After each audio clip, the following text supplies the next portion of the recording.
Hi, how's it going? I'm Merlina. Thanks for wandering by. Welcome to my month gone by video. So this is the one where we revisit the previous month and go back over all the things that I got up to, mainly to do with my tarot and oracle practices. But I also like to talk about the books I was reading, the shows and movies I was watching, and any just like other random bits. I find that, or I have found, connections always among all of the things that I'm doing. And that's actually what I purposefully look for in my month. Like, I really love to kind of weave themes together between all the different things that I'm doing. And it's just magical the way that it all works out. So while I do try to keep this video, like I've tried like to keep it in like sections. The thing is that everything overlaps one another. So I'm probably just going to let it be what it is. So without further ado, let's just dive in and take a look at all the different things that I did this month. We're reviewing the month of April 2024. All right, so let's start in the little planner that I've been using since the start of the year. Let's talk about like the first thing that happened that started out the month of April for me.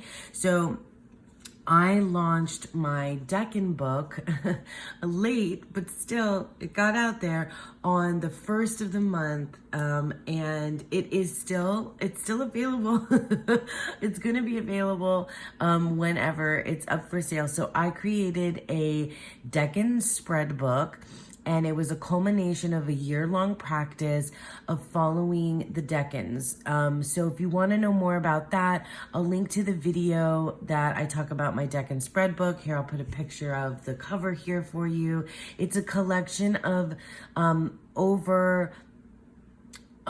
is it 50? I can't remember now how many spreads are in there, but there's definitely more spreads than there are Decans. So there's spreads for the Decans, and there's bonus extra stuff in there for you. And you can use it, you know, along with a Decan walker. You can use it anytime, you know, anytime. The spreads I think would be good for any time. Anyway, so that was really, I mean, I can't believe one person bought it, much less like the amount of people that bought it. Like, it's just crazy.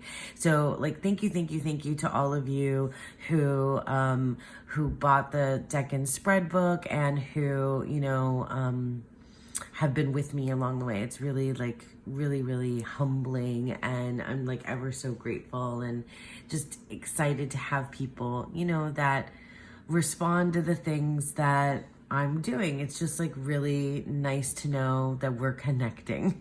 Speaking of the Decans, I also wanted to show you, I'm gonna probably make more content about this, and I want to show you kind of what I'm doing with Decans this go around, and it's a little bit different than what I did last year. Last year I spent a long time learning about the Decans. Dreaming the Decans. This is a book by T. Susan Chang, R.T. Susan Chang, who we, you know, read the 36 Secrets book to go through the year-long Decan practice. This is a different kind of book. In Dreaming the Decans, I'm just gonna open up to the current Decan. We're in Taurus 2 now. But this is the last Decan for April, is Taurus 1. So basically, I think she used like, this is AI generated art, but she wrote poems for each one of the Decans. And I mean, can you believe that? Like, that's just amazing. And it's so close to my heart. So I've been using this book obviously one Decan at a time. In my Decan practice, I still have like a little Decan altar. I'll show you a picture I've been putting on Instagram of my my just little, you know, I mean, it's literally just a card holder where I put the majors, the Decan card, and the two majors that go along with it. And I've been using this deck, the Rorig, I know I never say that name correctly, the Rorig Tarot, which is like super cool, surrealistic. artwork, and I just, yeah, I love it. Switch gears now.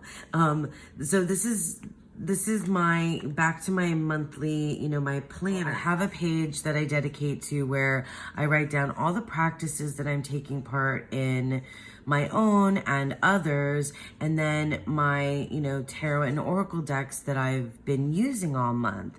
So the place where I want to start is kind of like the connections, and I think that'll come back around again, but like the connections that I make between the different things that I'm doing. And also, like, what I've found over the past, I don't know, months, year maybe, is that every month or so, there's like one thing, and it kind of rotates throughout the different things that I'm doing, that acts as like an anchor point for the month.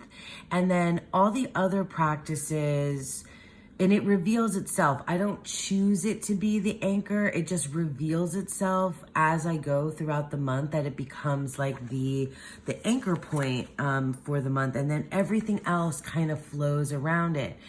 And that's happened to me before with different practices. Sometimes it'll be, you know, the fellowship practice with Dawn Michelle's membership. Sometimes it'll be, you know, with the self-worth path. Sometimes it'll be something that I'm doing myself, like my own practice, like the Decans, or something else. But this month, I've talked to you guys about Decan, Cosmic Creepers Tube, and her Patreon. She offers a bunch of different things, but my main focus for being part of her Patreon is animal gnosis. And I've talked about it many times. I'll leave links to everything below, but this past month of April, our animal was the snake. And I chose this card. I usually pick a card to sit out on my reading or altar space or filming space, or just somewhere where it's, you know, prominent. And this is from the animal spirit. Where is it? See, I've been getting rid of boxes. Here's the guidebook. The Untamed Spirit Animal Oracle. I don't know. I don't know if that sounds right. Well, I'll show you the deck. It's really cool. I love the black and white, and I love I don't know what kind of art you call that. And for me, this kind of thing is the way to go for animal oracles. This one and the Tarot Oracle, which are the most similar in that they are, you know, black and white. Well, this is kind of cream colored, whereas the Tarot Oracle is all black and white.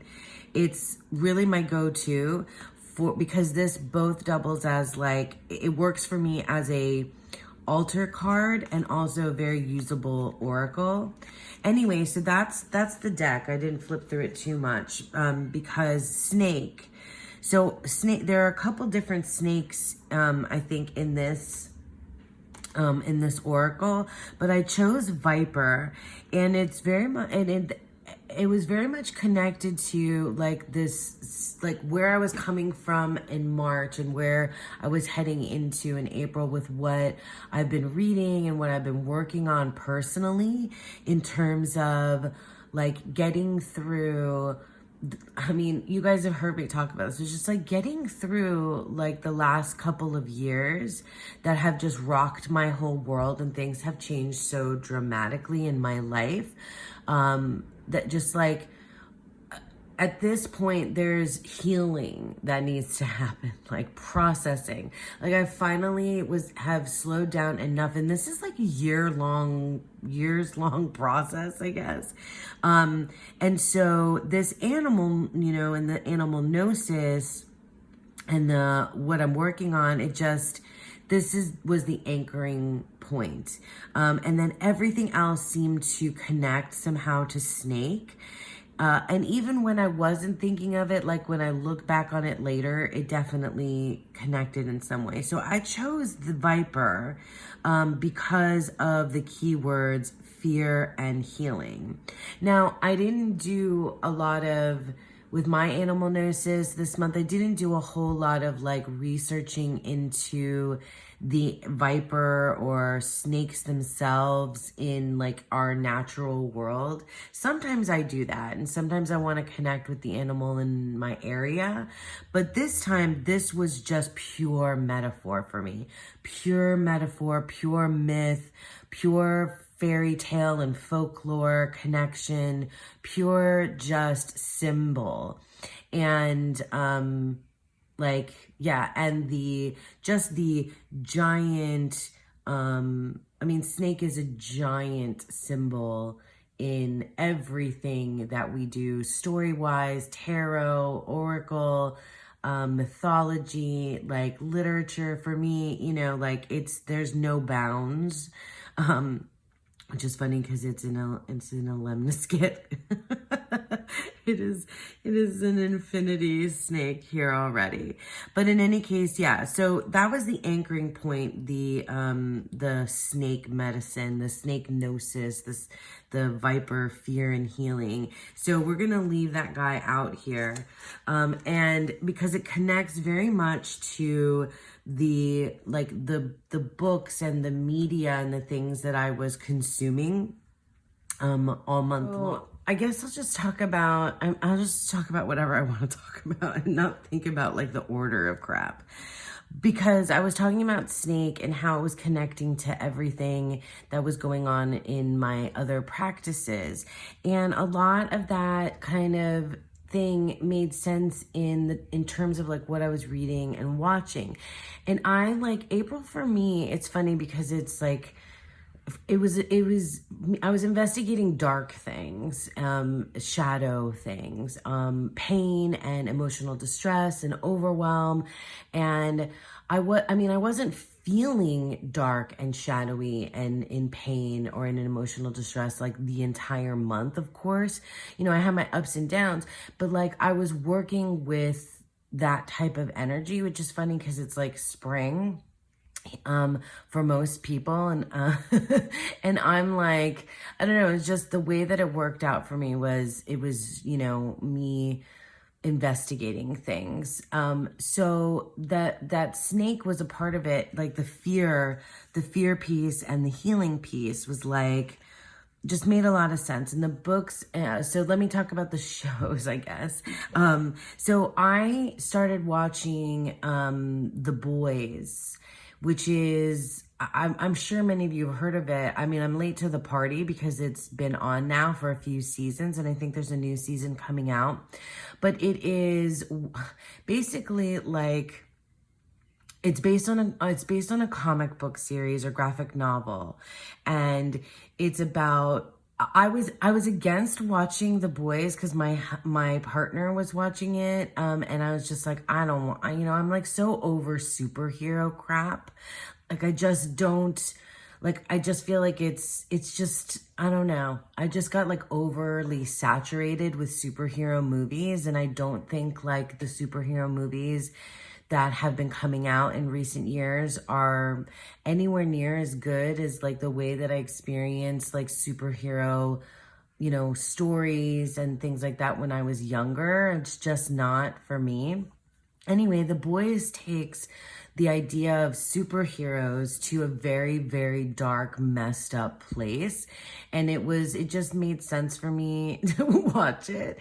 And it was like, if superheroes just, like, what's, you know, what people would really be like, or what superheroes would really be like with these, you know, crazy powers. And it's like, who's the villain? Who's the hero? Who's the monster? And that just crosses over into like a lot of the Greek mythology stuff that I've been reading and working with as well, like Medusa. And so, you know, and there's snakes again. So we'll get back to Medusa because she's important. But so The Boys, it was really good. I mean, it's super gory, it's really racy, and there's a lot of stuff that's like sexy and dramatic. There's some stuff that's way over the top and lame, but it's a ride. Like, it's definitely a ride, and there are themes in there that, like, if I, you know, like on a rewatch, or like if I wanted to like go back more critically through like the specific themes for each different superhero. Like Homelander, oh my gosh, like I could write a dissertation.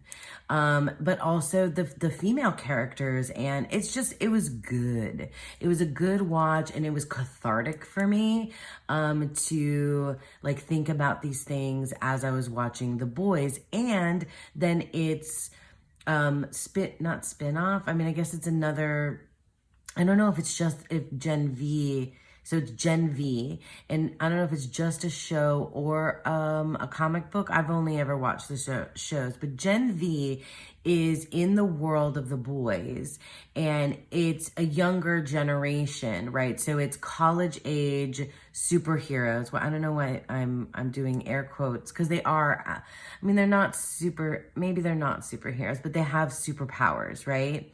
And a lot of the fun for me with those types of shows and movies is when it's a ensemble and they all have different powers, is like the reveal of what their powers are and what it is that they can do. Like my favorite superheroes, of all time is the X-Men. And I especially love, like, I love the group, the ensemble, the like working together or working against one another. I love the like, finding out about the different, powers that everybody has. So yeah, that's the part I find cool. There was well, I shouldn't talk. Well, maybe I can talk about it because I can talk about what I want because this is my video. But there was a show that I don't know what it was on, and I think I watched it on Hulu maybe years ago, called The Misfits. And that was another young, like it was young people. I think maybe they were more teenage rather than college age. Or university age, but it was called The Misfits, and it was an ensemble cast of kids but they unexpectedly got their powers in a lightning storm. That was such a good show. That was a really good show, The Misfits. Anyway, but back to Gen V and The Boys. I mean, Gen V was like next level messed up too, because they were even younger. And just some of the things that happen with like what these people do.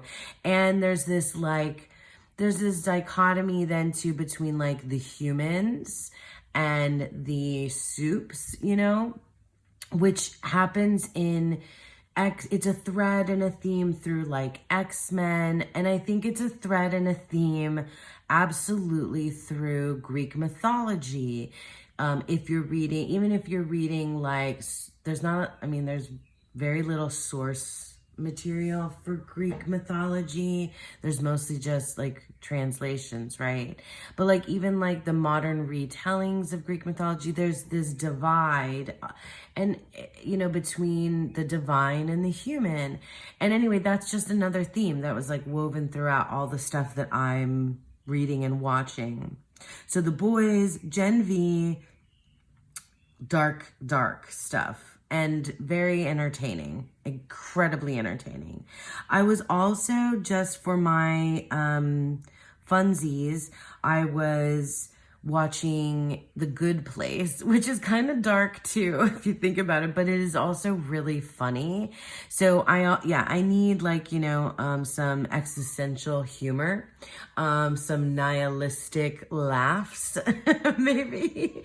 And The Good Place, if you haven't heard of it, I mean, the thing is I'm not watching like brand new stuff, like watching The Boys and Gen V. These are like newish things that are out there. I tend to like wait until all of the hoopla about something is over, and then I'm like, all right, maybe I'll watch that thing. But so The Good Place has been out for a long time, and it is, it's it's about the afterlife, right? It's literally a show about the afterlife. It's hilarious, and it was comforting to watch. Okay. some other like little random bits of things that connect before I start talking about the books are another thing that I did for like healing and stress relieving this month of April was I went back to playing this game called Art Gallery that's just on my iPad that I use my my Apple Pencil with. Here's my Apple Pencil, as if you haven't ever seen one before. But in any case, it's called Art Gallery, and it's a color, it's a color by number game, and it has like a little story and whatnot. And I think it was the three girls, so Heather, Julie Peekaboo Rose, and Sarah Sunset Bow. When they were doing one of their lives, I think, or I don't know, they were talking about color by number and how just like the tapping sound and like like not coloring by hand, but this digital coloring app can be so soothing, and it's like such a good sense of accomplishment when you're done. Anyway, so that's why I was playing with this, and it was really calming and soothing. And also I'll show you that like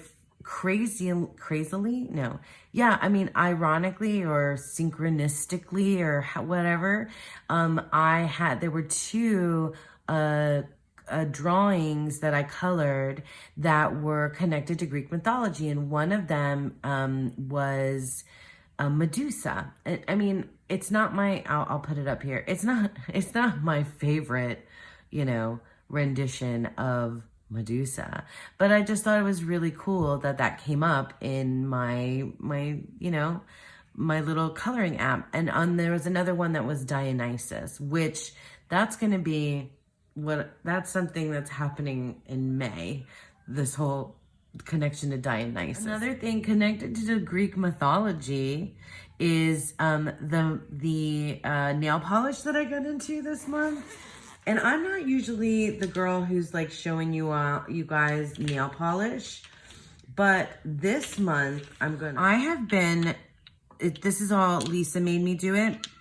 I'm now obsessed with Mooncat nail polish because Lisa got me into it because she was talking about the Greek mythology series. There's like a Persephone one.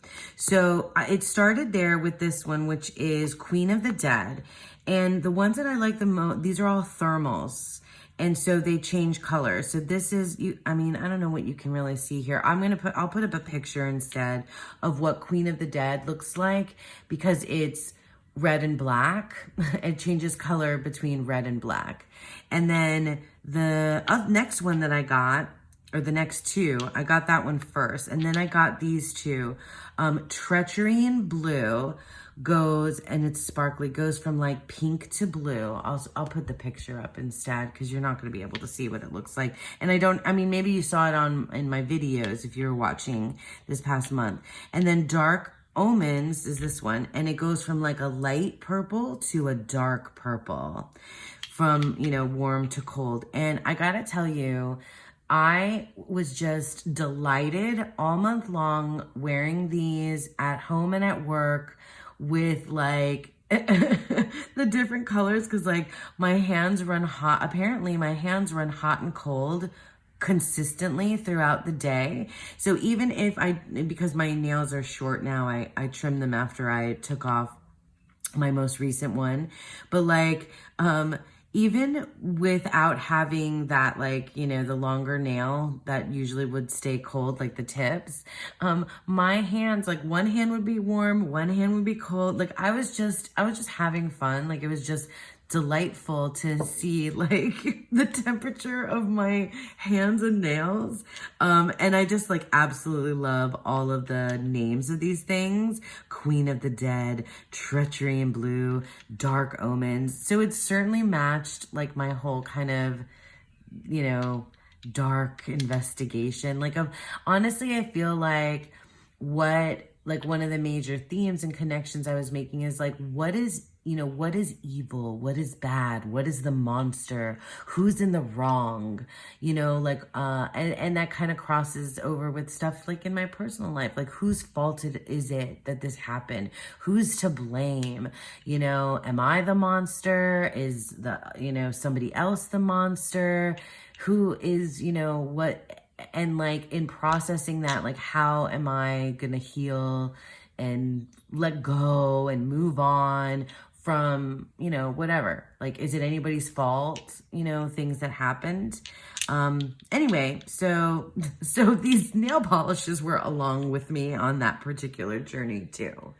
And then I have this notebook, which is it's an Apica CD notebook, which is like the most luscious paper ever. Oh, here's me doing my like totally 90s style writing Medusa. Medusa was like just everywhere for me this month.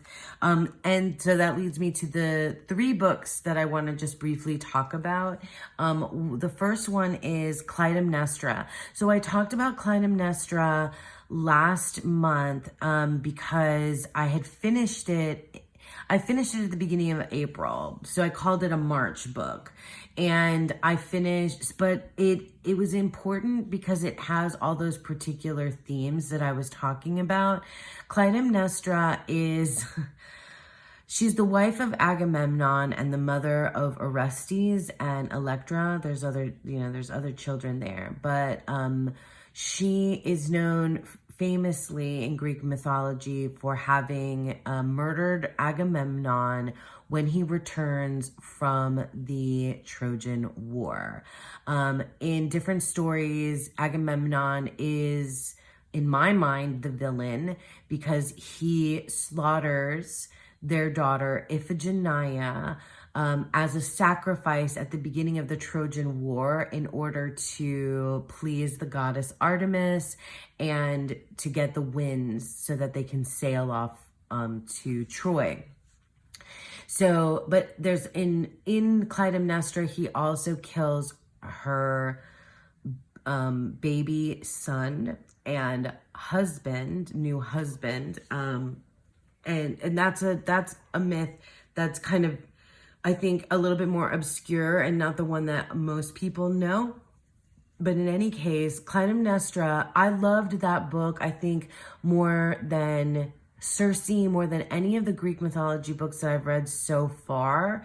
And I love just following the one story of one character and their vantage point. I mean, you get other points of view because it's told in third person. So I think that was like my favorite thing. Because right after I finished Clytemnestra by Constanza Casti, you'll see the book on the screen. I then read Electra. Electra is Clytemnestra's daughter. And this is the one by, I can't remember if it's Jennifer Saint or Natalie Haynes. You'll see, it's on the screen, Electra. Now, I feel like Electra was poorly titled because it's not just about Electra. And it moves through the point of view of Clytemnestra, of Electra, of Cassandra. And so if you know the story of the Oresteia, so the Oresteia is the myth, it's kind of in between the Iliad and the Odyssey. And it's this turn of events that happens, leading up to, then, like, I guess the Odyssey is later. But in any case, regardless, it's the thing about the Oresteia is, and all of the characters, Clytemnestra, Agamemnon, Clytemnestra's children, because Clytemnestra kills her husband, Agamemnon, and they also kill Cassandra. And then her children, Orestes and Electra, plot to and then murder Clytemnestra and her lover, Aegisthus. Aegisthus? I don't know. It's pronounced differently. Sorry, I need my coffee. It's pronounced differently. Anyway, in Electra, it shifts from character vantage points. And so I didn't get into it nearly as much as I did with Clytemnestra. It just wasn't, I guess maybe I had already formed like my attachment to Clytemnestra's point of view, and Electra, I love the way that Electra was portrayed in Clytemnestra rather than in the book Electra. And so it was okay, and I finished it, but nowhere near for me as good as, you know, as Clytemnestra. The last one that I read, and I like literally just finished today, is Stone Blind, which is by Natalie Haynes or Hayes. I don't have the books in front of me because I borrow books from the library and then I return them. So I'm just going to put the picture up. Stone Blind is also poorly titled because you want, and it has Medusa on the cover, right? I wanted it to be 100% Medusa 100% of the time. I wanted to be all Medusa's story, but it wasn't, and it varied, and it was it went from, you know, the Gorgons to Andromeda. There was Athena's point of view, and it just was kind of all over the map. And there was a lot of things that it did that were really interesting. Like a lot of these books that I've been reading are these like multi-perspective, multi-character, I don't know what you call that, the booktube people now, multi-character point of view. And they're a chance for, you know, for folks to get the, like a female or feminist lens or whatever, which is cool, you know, like I like that. But I think while it's like a novelty for me, like, and fun, like the first one I read, which was Margaret Atwood's Penelopiad, that was really good in terms of like giving you that multi-character lens and from a different perspective, and it was done well. A lot of the characters sounded, and I think maybe it was intentional, a lot of the characters sounded like petulant, bratty, the humans and the gods and immortals, like not just the humans or not just the gods. They sounded, I don't know, like immature and petulant. And I think that was intentional, but there was something about it that was comical. Like, so I think there was some, like, I don't know if the humor was intentional or unintentional, but sometimes I enjoyed it and sometimes I did not. So what I did love, every single chapter that was Medusa focused in Stone Blind was really good. And the ending was really good. No, into the part, I'll probably put a timestamp here because now we're going to get into the decks. So one of the main decks, this was really like, ended up being like my main and probably standout deck for the entire month of April, is the Nicoletta Ciccoli Tarot. Gosh, this so works for this idea of fear and healing. I was afraid of this deck for a long time, very afraid of it. I was afraid of how it would make me feel.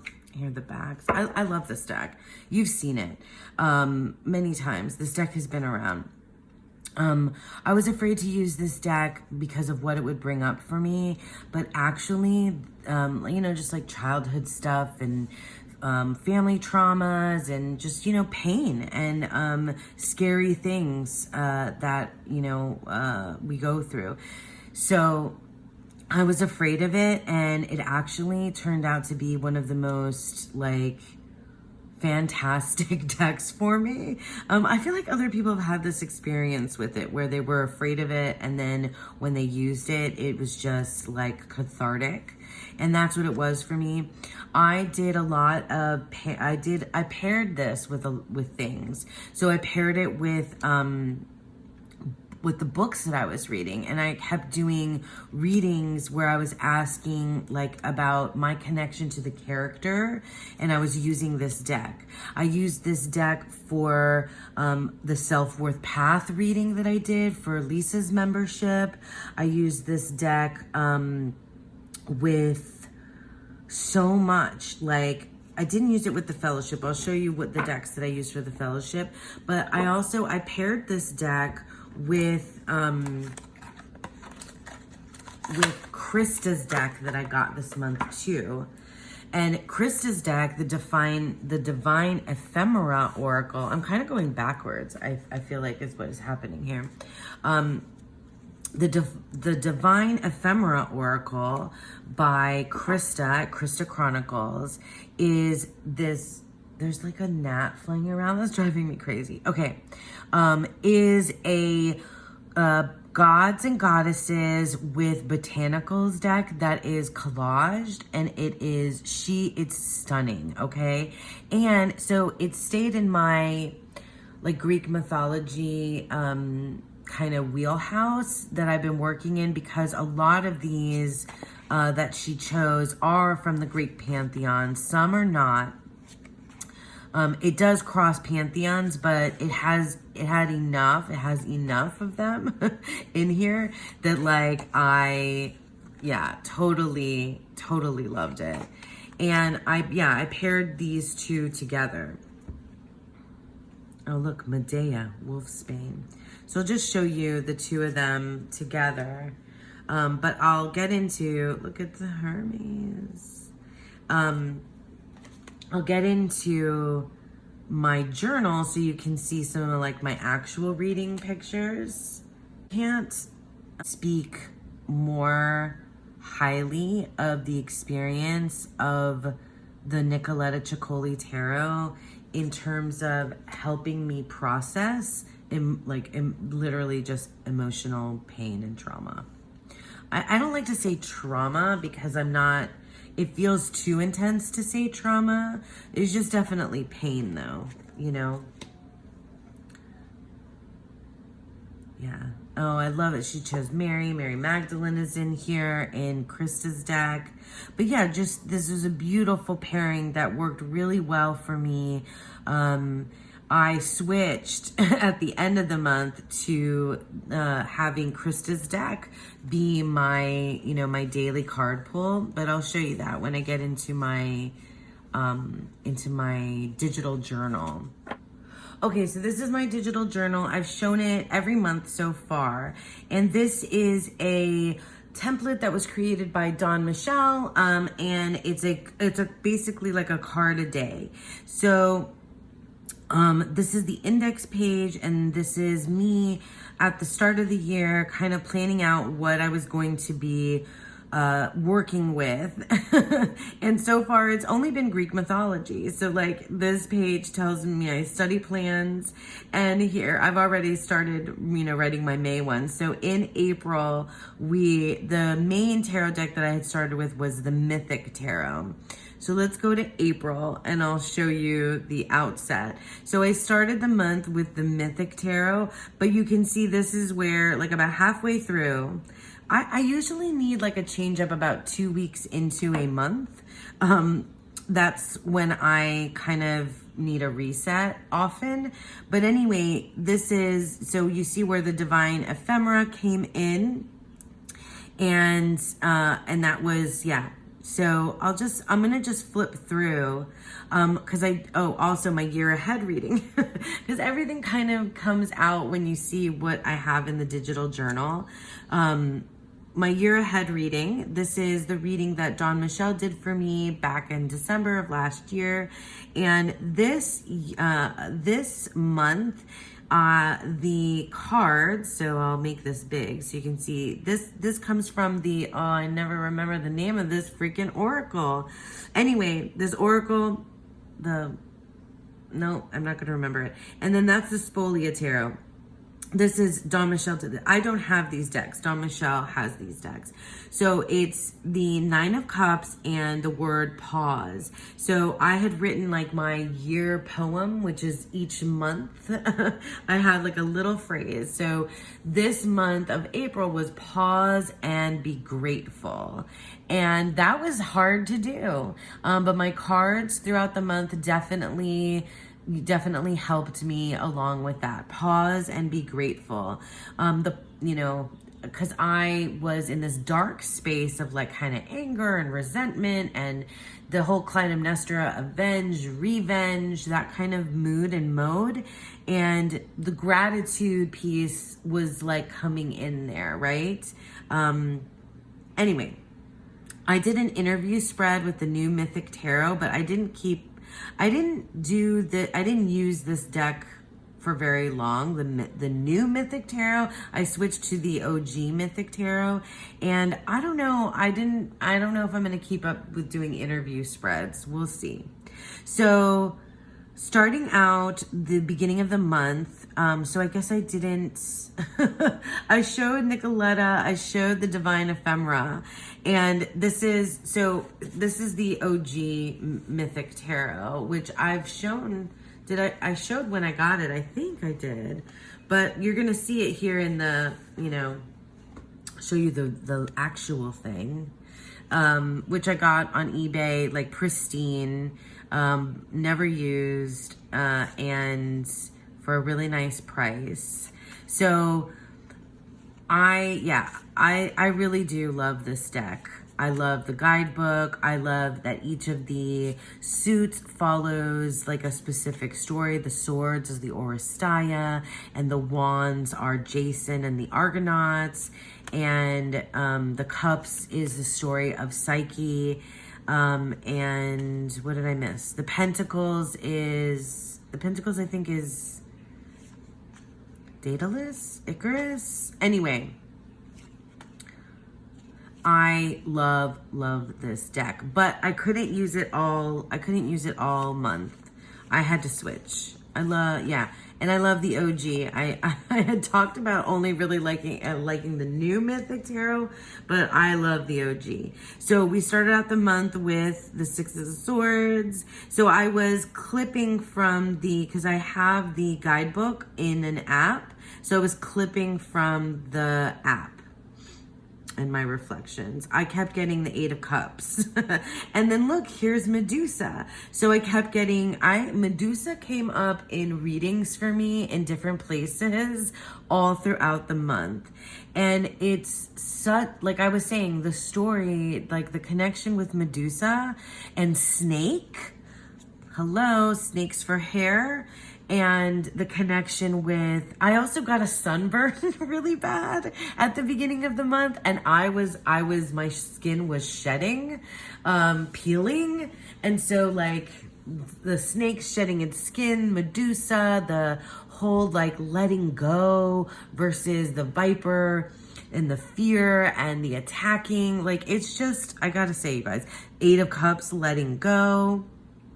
Nine of Wands. I really enjoyed this guidebook's discussion of the Nine of Wands and the like strength in reserve for the Nine of Wands was like such a good line for me. I really liked that. Some of the choices for the mythological character to represent the card were questionable for me. I often am like, okay, I will read and hear out the creator's, reasoning why, and then make a judgment call on what I think, if I agree with it or not. But like Helen of Troy is the Queen of Cups was when I was like, that's not necessarily what I would have picked for the Queen of Cups, but okay, I'll go with it and see. Some days I didn't write. Okay, so here's Medusa again. So these are my favorite decks. I show these every month. The Mystique of Magdalene, the Goddess of Love are these red ones, Goddess of Love Tarot, and then this Medusa is from the Odyssean Tarot. So here's, Medusa popping up, and Temperance. This is Iris, the goddess Iris. And here, Seven of Cups. I really just enjoyed reading the guidebook of the OG Mythic Tarot. It's like one of the absolute best guidebooks, I think, ever.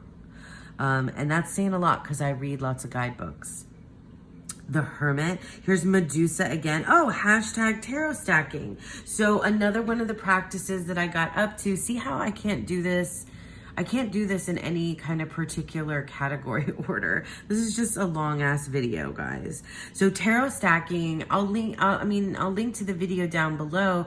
I did a whole practice of something that I called tarot stacking, with going from tarot or oracle that is a deeper dive, and then like moving kind of further away from that, where it's like a deep dive, takes a long time, then more like a medium dive, and then more like of a surface level quick reading. And that's what this was, which is funny because Medusa, I was using the Hellenic Oracle.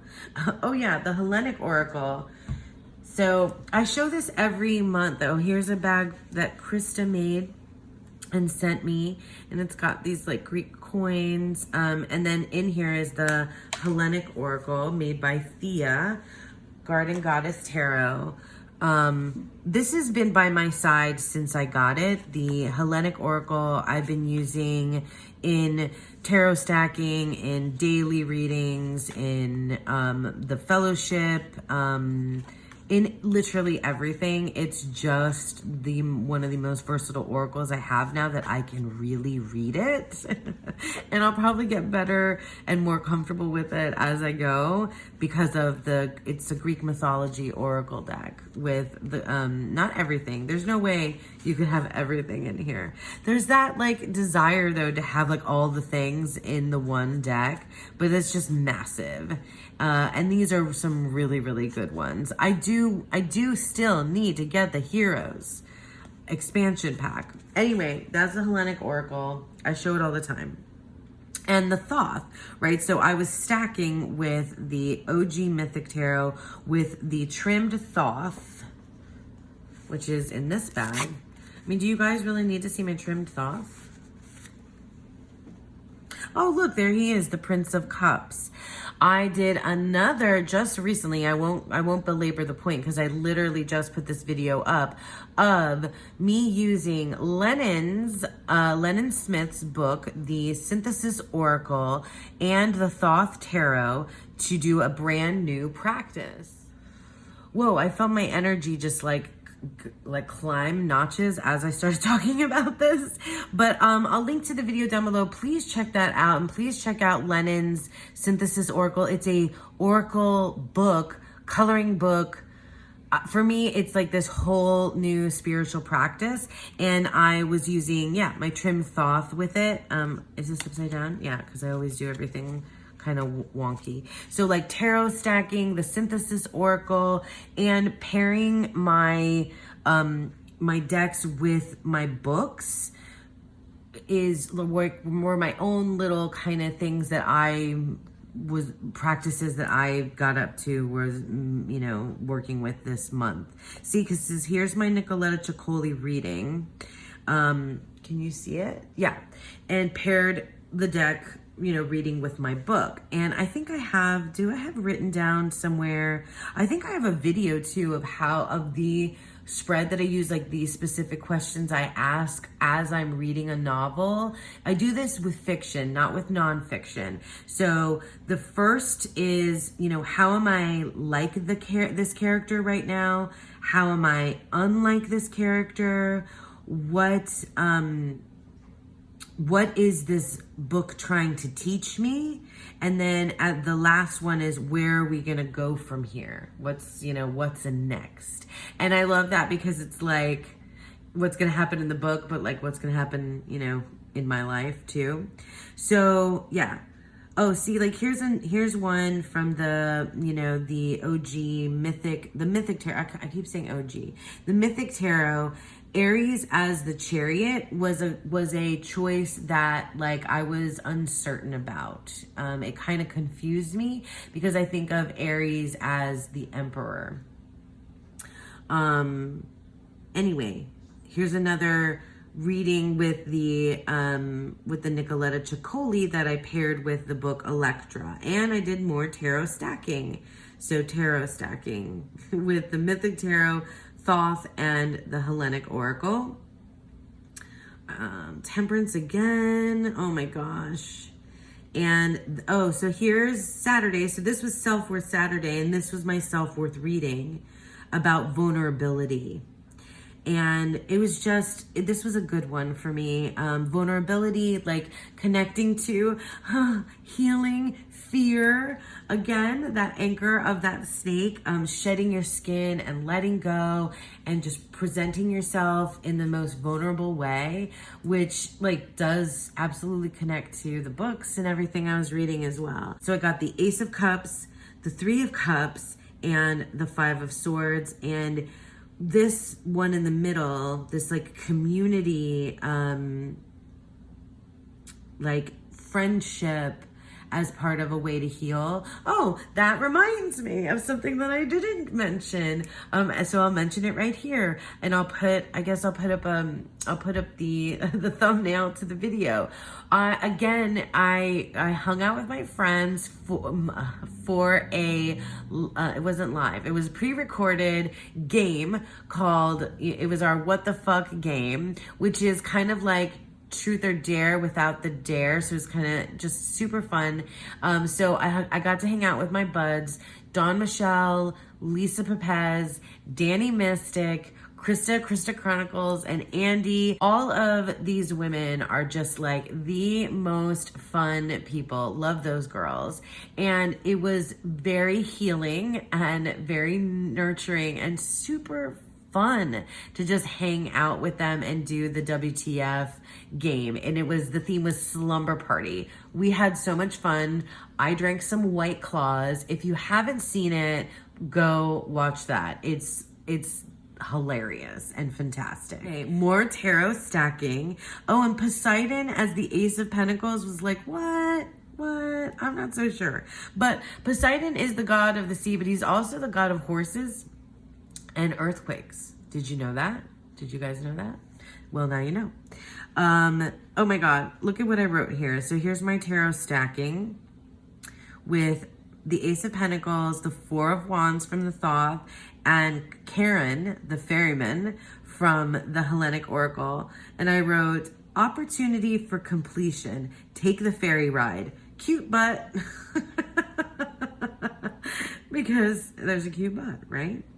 Okay, and more tarot stacking, more Mythic Tarot. Okay, so here is the mid-month like changeover where I switched to the Divine Ephemera Oracle but Nicoletta Ciccoli has been with me the whole time. So this is a very personal reading that I did because I'm feeling some kind of way, sad and insecure and small. Yeah, that definitely did happen. I told you I was going through some like shadow, I don't know, what do you want to call it, shadow work. I was just like dealing with stuff. Is that shadow work? I was just like dealing with stuff. Not that was like currently happening, but that had happened, right? And like the ghosts of not ghosts really, the like wounds of the things that have happened, like have changed me. And so that's what I was dealing with. So more of this, days that I didn't do. This is, I started reading Stone Blind. So, oh yeah, here is my like reading with like checking in. So in Stone Blind, like I told you, the point of view shifts. So how am I like Athena? How am I unlike Athena? What is this book teaching me? And where do we go from here? And so it's funny that I pulled Athena, Nicoletta Ciccoli, full circle moments. Gosh, my handwriting is terrible. Oh, look, and the snake card from the Nicoletta Ciccoli. This came up for me a few times. More, I guess I didn't write that day. Oh, there's my puppy. And this is from the Blessed Bee cards. I was talking to a friend and pulled a card for them and kind of for me, for both of us. And a blessing to ease loneliness and bring companionship. and my puppy. Oh, and some laundry in the background. Oh, and Medea. This was really interesting when Medea came up with Wolfsbane because of my fellowship practice. So the fellowship practice is a narrative tarot journey through Dawn Michelle's membership. And well, maybe I should talk about that when I get to that more. But in the month of April, you could have chosen to have your companion continue with you or to go without a companion. And I chose to go without a companion. And my companion, though, was Wolfsbane, was like this wolf/Medea connection that I had from the previous month. And when Medea and Wolfsbane came up again, I was like, did I make the wrong choice? Did I make the wrong choice to not have the companion? Oh, here's the snake again. And the other giant thing that happened in April, I knew I would need this to help me out, is that the Unicorn's Journey Tarot came out it launched on Kickstarter. So for those of you that, I can't believe that there's anybody that doesn't know, that the Unicorn's Journey Tarot is the deck that was created by our own amazing Lisa Papez. She sent me a prototype, and my daughter Rory and I filmed a walkthrough that was just like so much fun to do. And go check that out. I'll leave that in the links below.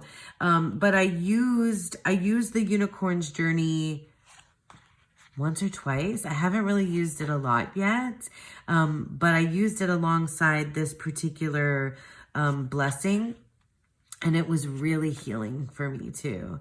I know this deck is going to have its heyday with me for self-worth and like real inner, like for me, like definitely inner child stuff, not inner teenager, but definitely more inner child, like the little girl, which for me is hard to access. I can access my inner teenager a lot more easily than my inner child. Like she's a little bit more elusive and buried, I think, a little bit more deeply in there.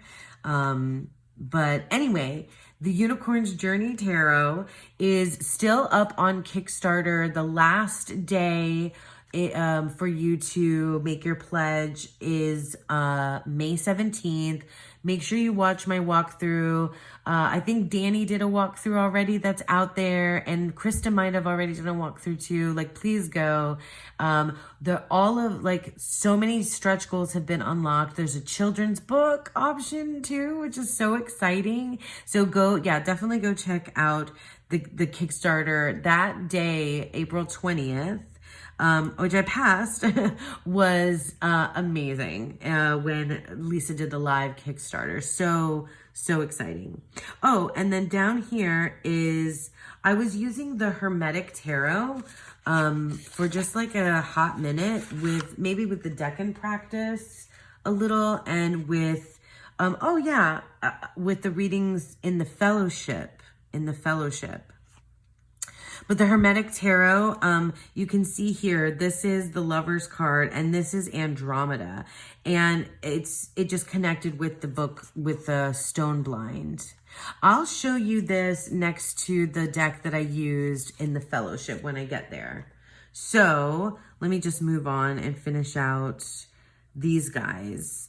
So, gosh, I can't believe it took me until I hit the day, because at the end of the month, my partner's birthday was in April, and yeah, just happy birthday to him. And we had a lovely, day and weekend together to celebrate him, and just, he's the absolute best. My partner, Sean. Anyway, I don't talk about him a lot on here because he's like a very private kind of person.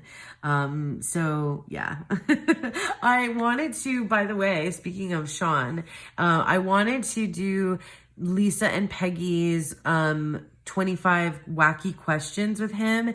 And we did do it because like I had talked about him going on camera, and we did actually do it just ourselves unfilmed because he's just not like a camera forward kind of dude.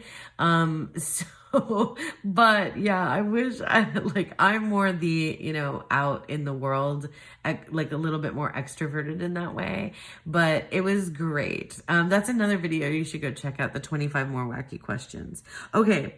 And then, oh yeah, this was a great day where I pulled from the Divine Ephemera. This Frau Hall, I don't know, is a Germanic goddess of domesticity. This was one of those days where I was like, should I go out? Should I stay home? And then I pulled this, and I pulled from Nicoletta Ciccoli, the Four of Swords and the Strength card, which sits at 11 in the Nicoletta Ciccoli.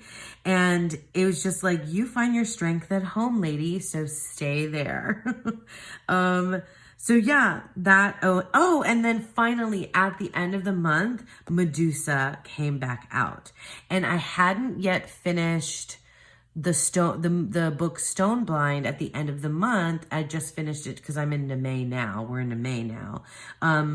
So Medusa came back, and I think it was because I needed to finish the book, and I needed to kind of like wrap this up and wrap up this whole these themes, these specific themes, these like healing, these like who is the monster and who gets to decide who is the monster theme, this fear. I still don't know. Like, I still think I'm going to be working on those kinds of things, like, and, fear and healing. But I did need to, she came back to tell me that I did need to revisit those ideas, something has shifted for me.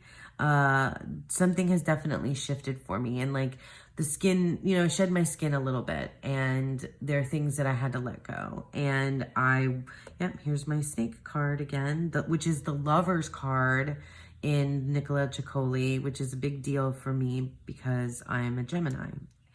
And anyway, yeah, so that's all of the daily card pulls, and I think all the random bits of practices that I got into. Okay, so lastly, we'll talk about the fellowship practice and the decks I use there.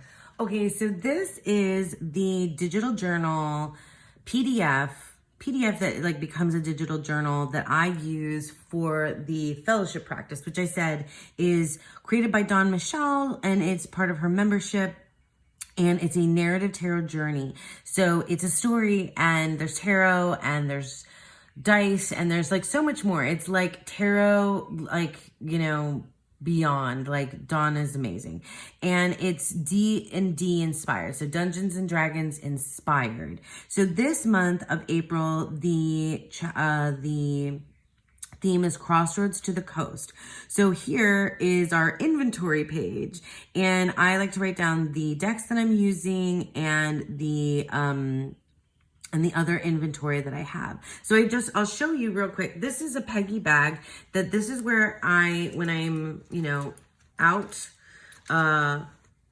in the world, take my decks with me. This little bag also comes in, and it has all the little things that I use for the fellowship. And I got some new dice. So this is my sending stone that we started with back in the beginning, I think.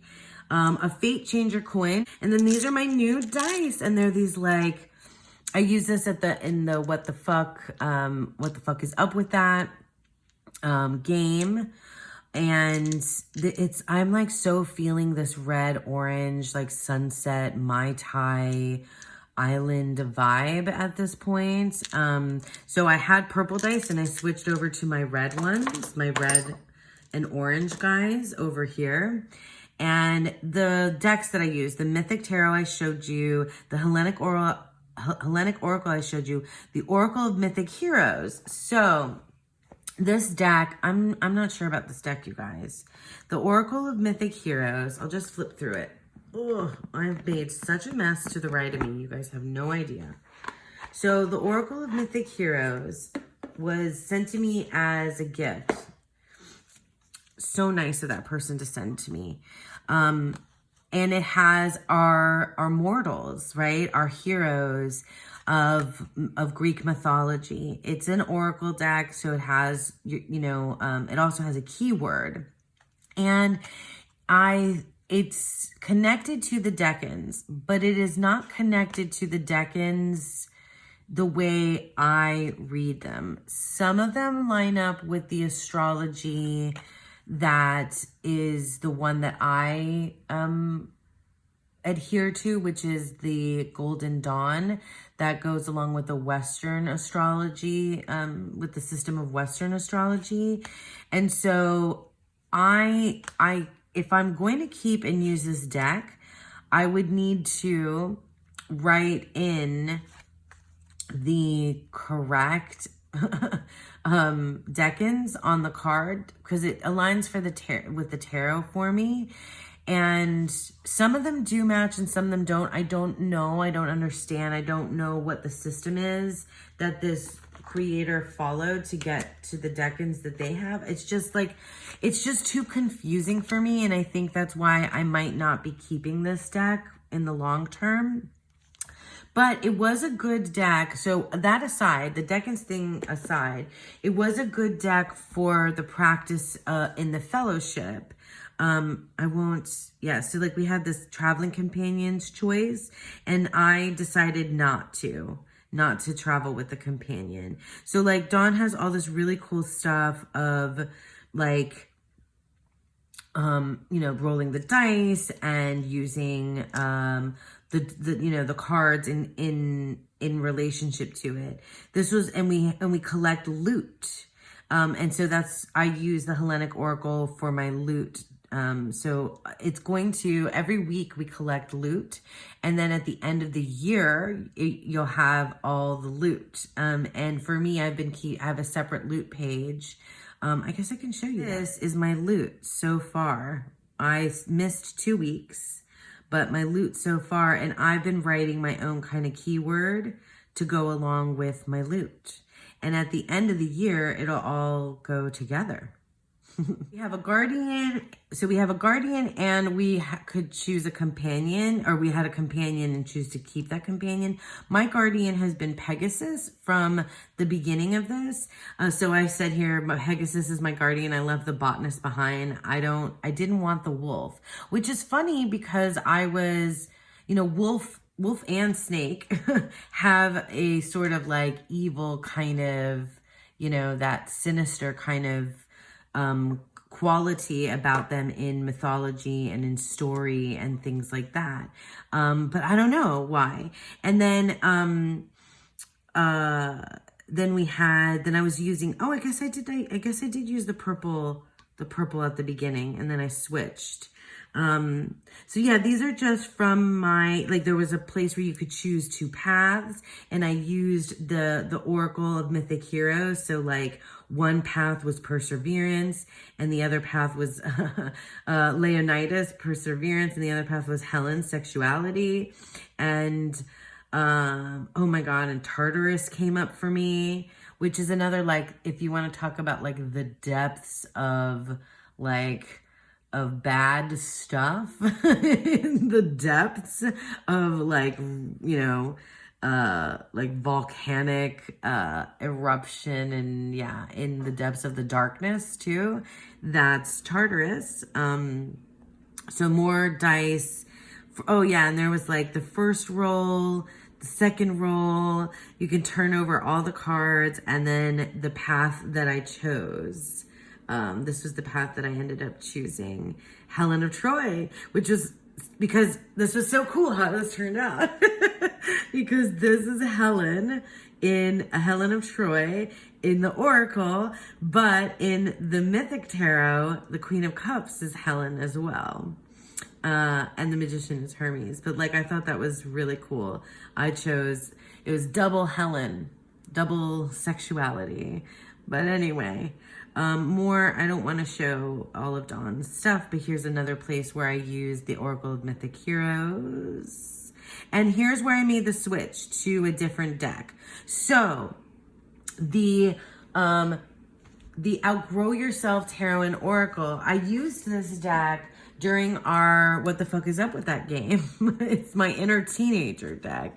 And I just wanted to keep using it. So I decided that I wanted to use it with the fellowship, and it worked so well. And I think this is what I paired with the Hermetic Tarot. See, that goes like really nicely together, the black and white kind of combo. I'm not going to do a flip through of that side by side because this video is ridiculously long. But the Outgrow Yourself is a Thoth-based deck that I love, and it just really did well here in the at the end of the month with the fireside chat. Yeah, and my loot was the sirens.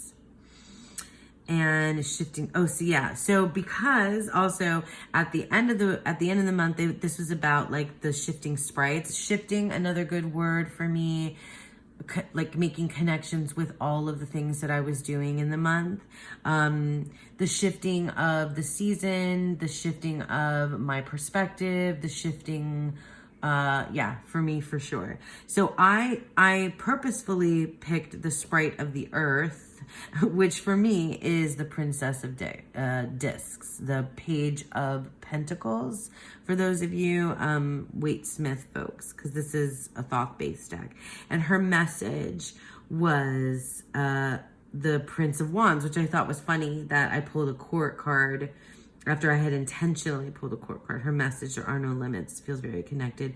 To Mary Magdalene and the body, connection with the spirit, which is very much like the Helen of Troy energy of sexuality, Mary Magdalene. That was another bit with the snake and the Garden of Evil and the whole sex and sin and what is evil, what is bad. So like that theme kind of came in here too. And when it's like fertility and sex and that kind of stuff in the spring is just a big overarching theme as well of life.